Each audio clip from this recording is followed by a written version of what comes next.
you guys to use this time to actually workshop with each other in teams rather than us talking at you. So I've printed out for you, if you haven't collected those yet, they are up at the front entrance. Please make sure you tick off your name so that you're here and that you've also collected your PowerPoint. The reason why I did that for you is so you can have the laptop and your PowerPoint printout side by side, because you might find that as we move on through the internet program, you might get stumped at a few spots. So it's there printed out for you so you can go back and check where you need to be. So today we're looking at Star Reader and Accelerated Reader marginally. Star Reader is the program that we're using to test students' literacy outcomes, specifically in reading. Our students did a test at the end of last term, and those results I've emailed to you now. Some students did or attempt it again today because they were absent, so your results may be incomplete, but you can actually access these today. I'm going to show you how to do that so you can look at your full list. So today our goals are to learn how to access this data first off, learn how to set individual reading goals for our students, analyse and interpret the results of your classes, and then finally you're going to work in teams to plan and implement effective literacy learning and intervention, specifically targeting reading. That's our focus for today. So the reason why I've got you to open up your laptops to Google Chrome is I'd like for you to access this link, please. So can you try and do that now? When you get to this link, you'll be prompted for a password. You just use your MyMarcelin username and password to get into this. If you are having issues or you are a new teacher, you might find that you won't be able to get in. Everybody else who's been here since the start of the year or start of term 2 should be able to get in. But if you can't get in, just send me an email and then close your laptop and just look on with the person next to you. So I'll give you a few moments just to get in. Now, if you are having issues, maybe your proxy might not be correct, just make sure that when you open up your proxy settings, that you have the first 2 boxes unchecked and then the second 2 boxes are checked. Where do we go once we get in? We log into MyMarcelin? Oh no, you're not logging into MyMarcelin.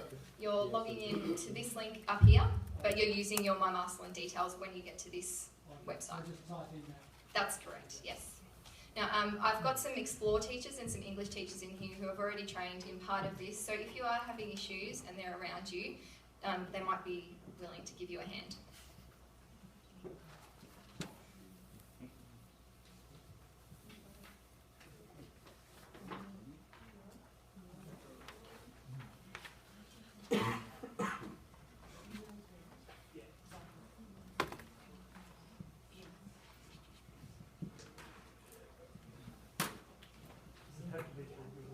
Yeah, preferably.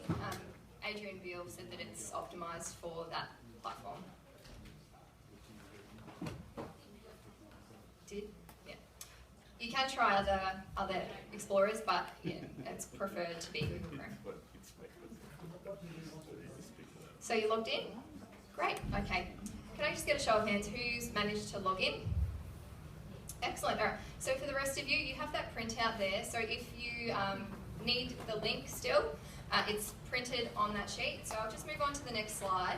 What I'd like for you to do, this is the platform, this is your landing page where you can access all of the reports on student data for reading. Now specifically today we're going to look at this Star Reading tile, so could you please go ahead and click on that and then click on Reports for me please. So Reports is the second option on the sidebar there. Yep. So you're on, which screen are you on? Are you on, have you got that and have you typed in your MyMarcelin password? Oh, okay, you might be having an issue. Fiona, are you on? Yep. Alright, once you've clicked on the Star Reading tile, click on Reports. The first report we're going to have a quick look at is your Diagnostic Report. So that's the first option at the top there. So if you go ahead and click on that, This gives us a really good summary of the students' capabilities and where we take them from here. So this will be really important for us when we're starting to plan some strategies to help, to implement this intervention for our students. There's no need to change any dates or anything, just make sure that you've got your class selected there.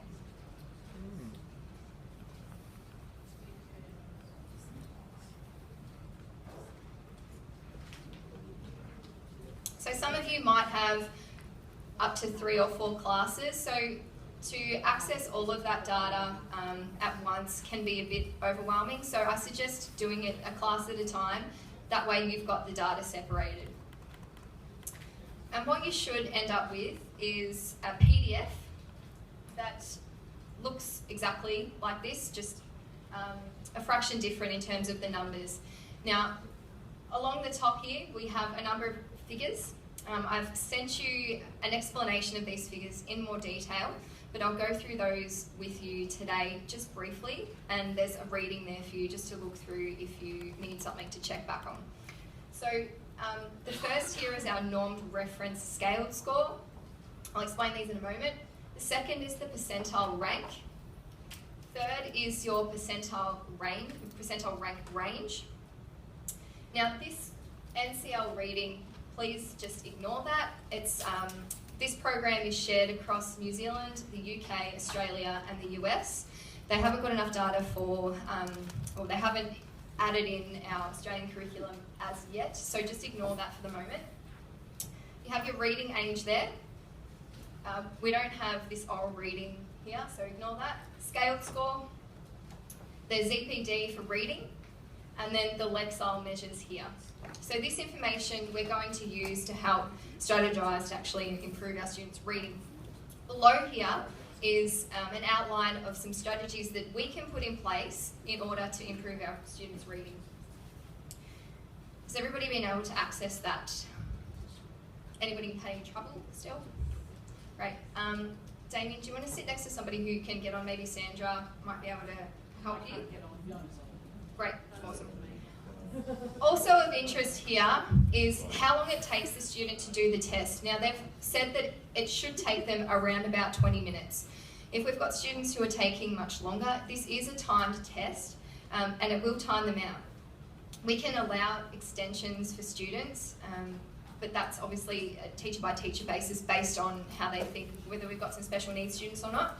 So this time up here, if anywhere around the 20-minute mark is generally a good time for the test to be taken. So if you head back to home, you can find that by just clicking on this home button up here. You can do that now, that would be great. So just 2 other reports I'm going to take you through really quickly because we'll be using those today in our planning. So when you get back to the home screen, if you've gone all the way back home and you get back to the star rating tile, just remember to click on star rating tile, then reports, and then we're selecting the summary report here. So this provides an overview again of their capabilities, and we can use this to actually rank our students.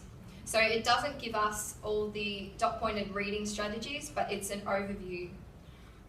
So this is what it would look like here. So as you can see, it's ranked my students in 7.1. Obviously there's more information there, but I've just screenshotted it so you know what it looks like. So this will help if you're trying to group your students for reading, or you're grouping students for intervention, or you're trying to differentiate in your class. This is a really good summary report for you. The final report I want to show you today is a screening report. So if you're still on that report, just remember that you've got the PowerPoint there to help you if you need to go through and figure out where to find things. Final report is this screening report, and it tells us those students who are at or above the benchmark, those students who are on watch, so they could go either way, those students who are in need of intervention, and those students who are in need of urgent intervention. Now we're just looking at the data at a glance. The majority of our cohort is at or above the benchmark. We have a small percentage of students who are on watch or who are in need of intervention or urgent intervention, which is really good. We've got a great starting point from which we can springboard for their learning. Now, our goal and our task is to make sure that those gains are maintained or increased. So when you print out that report, it'll give you a graphic. So the green is at or above the benchmark, blue is on watch, yellow is intervention, and then red is in urgent need of intervention.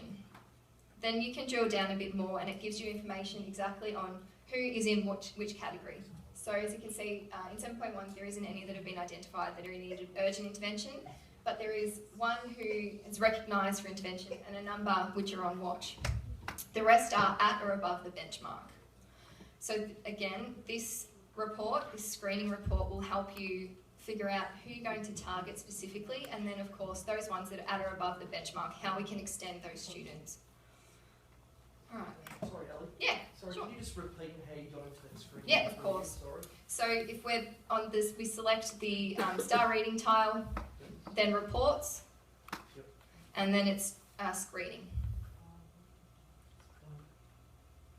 Now the benefit of this program too is that if you select one class and you go through and you want a report for each, the screening, the diagnostic and the summary, it will remember that class. But just remember, if you want to find a different class, you'll just have to manipulate the drop-down boxes. All right, and finally, we're also going to be setting in your groups, this is when we move over to Admira, we're going to be setting some reading goals for our students. Now, if you return to your home page, you're going to click on the star reading tile again. However, this time we're going to click the screening progress and progress monitoring and intervention option. So that's the first option when we click star reading.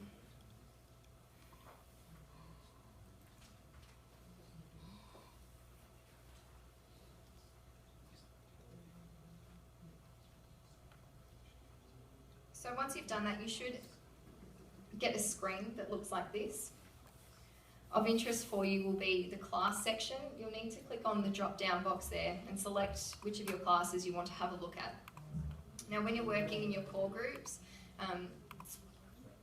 you can all have this screen in front of you. And then just click on search once you've done that.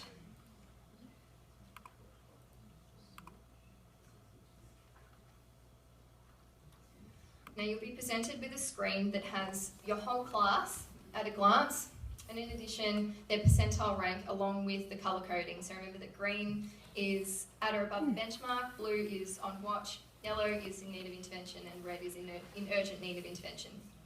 So if you want to select a student and then you click on their name, and then this screen will appear here. We can add targets. So these targets can either be moderate or ambitious, dependent on your knowledge of your student. Obviously we know our students and what they're capable of. Setting them moderate or ambitious learning goals is our personal choice, and obviously that's informed by our knowledge of how they've been going this year. So if you add a target there, it's important that you name your intervention, and the date is the end of this term. I did it 1 week before the end of the term because we'll be screening and testing them before then again. In your groups, you can choose whether you want a moderate or an ambitious goal, and then it's as simple as calculating the target and then saving it. Don't worry about doing that now, but I just wanted to show you where to find that. You can follow that along on your PowerPoint when we head over to Admira. Alrighty. That's it. Okay, here's some more information just for you to glance over when you're looking at interpreting and analysing the results over at Admira. So this is just a bit of information there. And I'd like to invite Josh up now just to have a quick chat to us, 5 minutes or so, just on the importance of data use.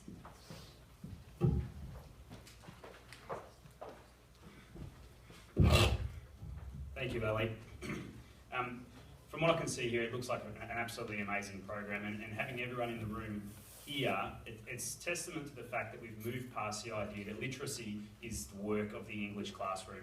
We know now that certainly with the work of Ellie and literacy coordinators before, and teachers as well, that having strong literacy is absolutely crucial in moving their results forward or their own personal capabilities.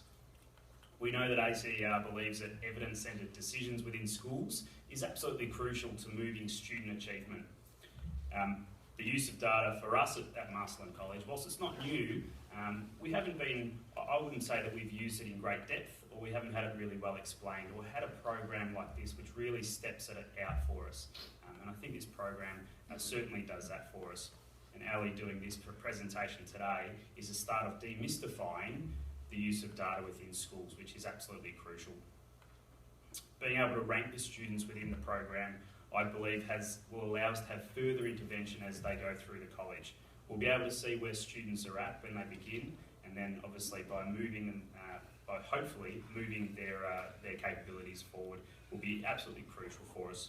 It's not necessarily about the students' results at the end of Year 12, but certainly we'll be able to actually challenge them about what their achievement levels and standards are actually at.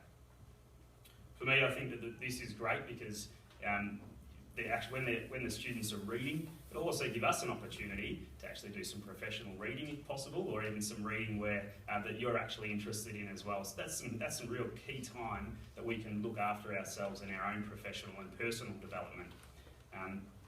I think that as well, that because of being able to look at the different ranges within our classroom, it might actually challenge us on the way that we teach to say, well, actually, I didn't know that this student's reading age was at such a high or low level.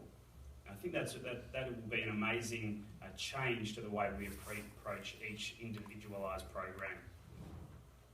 I love the fact that we get to set goals with students as well, because it actually then allows for us to mirror what we're doing within our pastoral and also our classroom, and will actually allow us to further develop their understanding of how important it is to set those goals moving forward.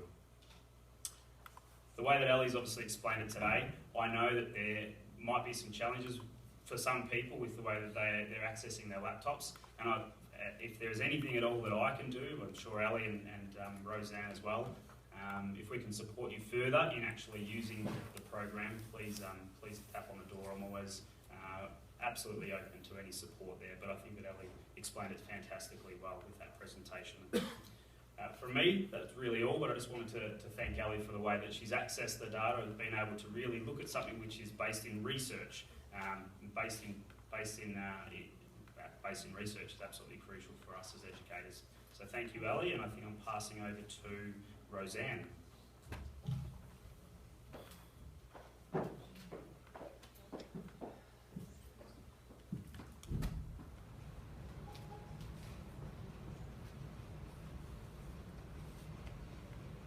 Good afternoon, everyone.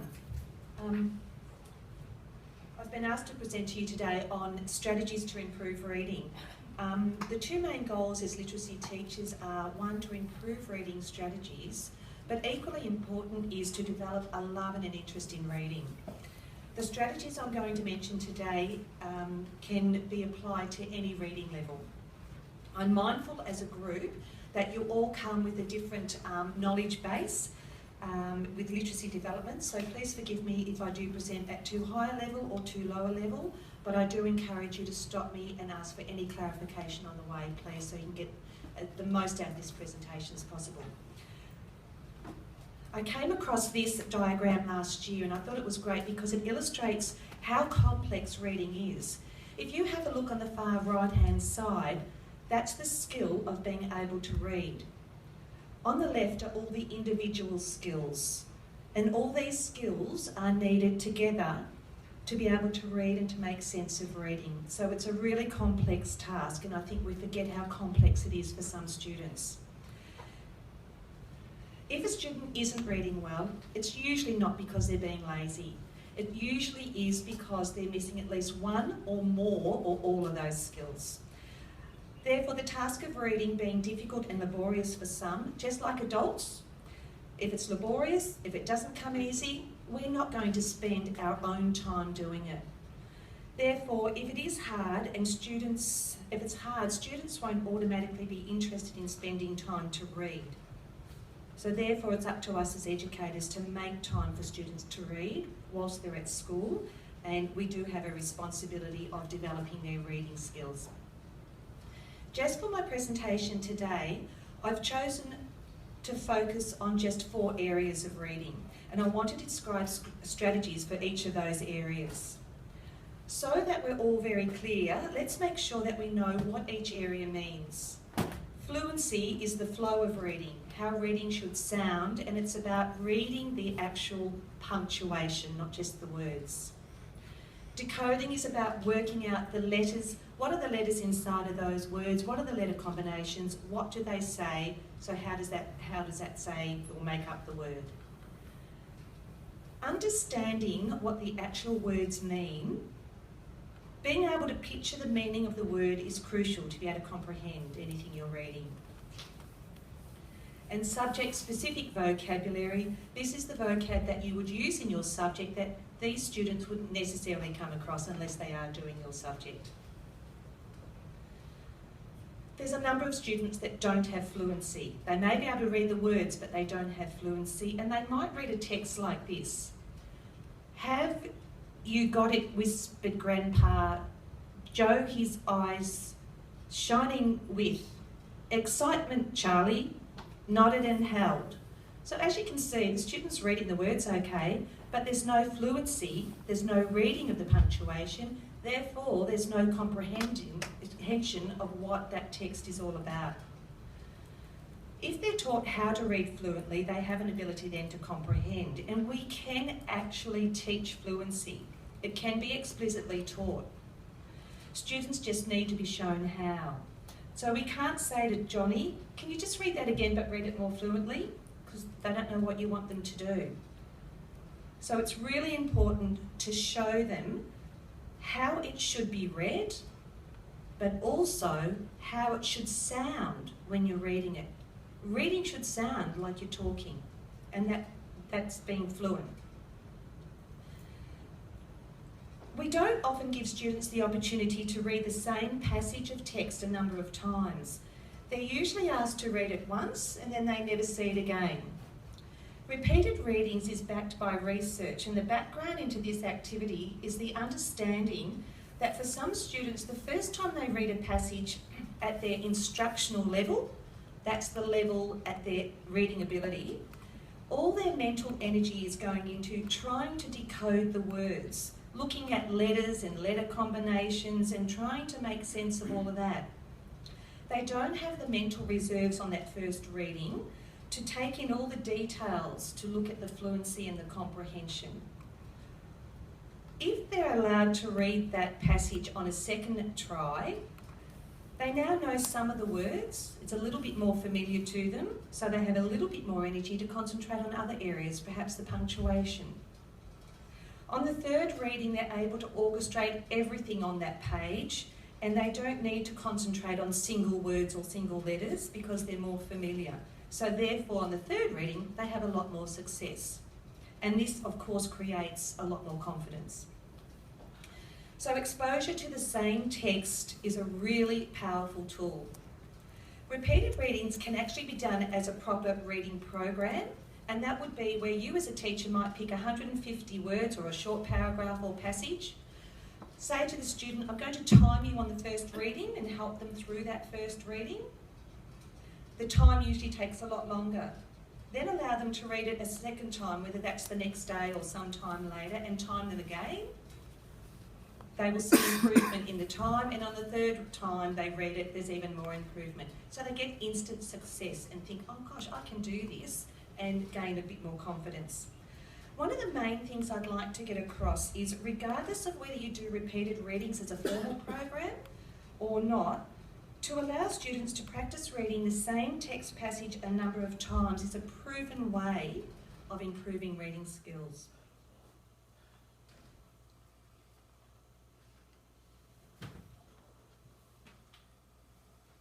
So reading the same passage, with each reading, all these things above are improved. Fluency, noticing letters, gaining meaning. When you get them to read the same passage, you can either do it through the programming, like I said, a repeated readings program, or you could just create lots of opportunities within the classroom. And a simple and effective way of doing that is by asking the class or students to read a particular passage, read it normally, read it sadly, read it angrily, read it slowly, and just sort of make games and fun out of the different types of opportunities that they can do to access the text on a number of times. But multiple readings is proven to improve their abilities. Oh, these have all come up. They haven't come up, Oh, will it? Okay. So, some students need to be taught how to break up words. The most non-threatening way to do this for students is by asking them the question, what do you know about the word? So, for example, glands.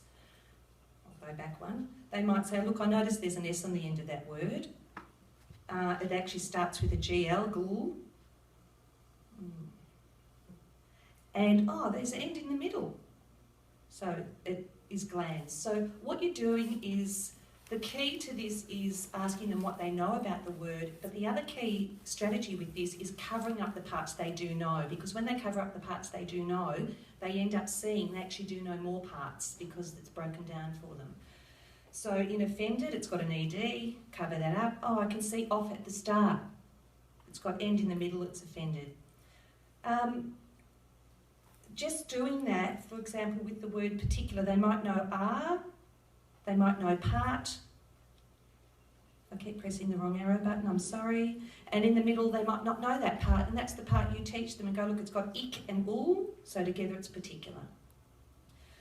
If you ask them to cover the parts, it just helps them to focus on seeing what they call the detail of print. And that's what these students often miss, and they can't decode them.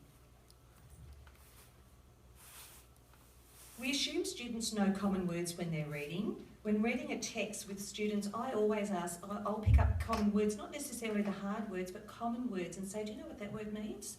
More often than not, I'm surprised about the number of words students don't know that I would assume they would have known. For example, you could be reading a book and it might mention a paddock or a valley or a cottage. And there's been many times I've been surprised where a student, they might not know what one or all of those words are. So we need to continually challenge students and to check to see if they do know the words they're reading. If they don't know the meaning of the word, they can't formulate a picture in their mind. And to comprehend text, you've got to make a picture in your mind. Don't be fooled by the really fluent reader. Particularly in the last 2 years here at Marsden, I've assessed quite a number of students that are fantastic readers. They can read every word on the page, every word, in the text passage, but they have no idea of what the words mean. So, don't be reluctant to challenge them on that. Specific vocabulary, these are the words that students have never come across before, so they need to be able to pronounce these words and to know them. It's all right, I've just been put off because it hasn't come in at different times, so sorry, Ellie. Students need to be specifically taught these words, and it's been proven, and all research says, that if you allow them a lot of different modalities, for example, they really need to hear how the word's pronounced, they need to be able to see the parts of the word, and they need to be able to say the word. So here, they might hear its photosynthesis, see the parts that it's broken into, photosynthesis. That's a really important skill to teach students, and they need that modelled to them with your specific vocab for your subject. Then they have to say each part and each syllable, photosynthesis, and put it together. Rather than just giving them the glossary, here's the glossary, this tool here will really enhance their ability to read the text in your class, being able to hear it, see it, and say it. And again, providing opportunities to do this. At the beginning of the presentation, I mentioned that developing a love and an interest in reading is just as important as developing reading skills. So in DEAR time or in your subject area time, ask students to spend just a few minutes on sharing what they are reading or what they have read. Don't pressure the students who don't want to share, only those that are willing to share, and ask them to share parts that they've enjoyed or a book that they're reading. These opportunities actually ignite interest for other peers to read the book or for others to see the enjoyment that reading can bring. Just getting the conversation happening can bring a lot of confidence. Just some thoughts to leave you with here. Don't put them under pressure. Allow them to share. And remember, if they are not good readers or reading doesn't come easily, they need confidence and encouragement. So I'd like to encourage you to think about some ideas on how you would implement some of these strategies, and today really is just about starting the professional conversation. I'm more than happy to have further conversations with anyone here who would like me to go through any of this again or support you in providing some of these strategies to your classes. I've also got some handouts if anyone is interested on some of the things I spoke about that I have up the front, and thank you for listening.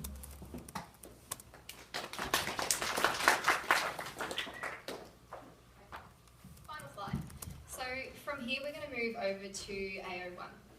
This is an opportunity for us for the next 55 minutes to work towards achieving some goals as a group. Oops. So 7.1 and 7.2 and elective teachers, you can go to AO1. AO2 is 7.3, 7.4. 7.5 and 6 are in AO3, and 7.7, 7.8 and 7.9 are in AO4. So we're to work together as a team to devise our own literacy reading strategies that we can implement in our classes. At our next meeting, so this won't be till term 4, we're going to have more of a collaborative space. We'll try and book the functions room where we can actually present about what we're doing, and we can have discussions based around the data that we have collected from the retesting these students. Now, on the single handout that I gave you, there's some points at the bottom of the first page just to consider. I don't want this to be a cumbersome exercise. This needs to be something that we can all take into our different learning areas that is both complementary and easy to form as a part of our pedagogy. I don't want you going away thinking, great, here's another thing that I have to add on my workload. I want you to go away feeling empowered once you start working with your team, because if we work as a team together, it's going to make it easier for these students to make these gains, and it's going to be easier for us to try and implement if, 3 or 4 or 5 or 6 or 7 or all of the teachers who are facing these students every single lesson are doing the same small reading strategy. It will make it easier on us in the long term. So remember, it's not supposed to be cumbersome. It's not something that should take 15 minutes every lesson to set up. It's something that we can try and plan throughout a unit or throughout our courses that can be done, at the start, the end, the middle, or when we're exposing students to certain texts that we can do regularly and successfully to help boost our reading scores and also boost our students' comprehension and their confidence. So that's our goal today. So please come and collect the readings that Roseanne's provided for you if you're interested. Otherwise, we'll all head over to the Admira buildings now to work in our team. So thanks so much.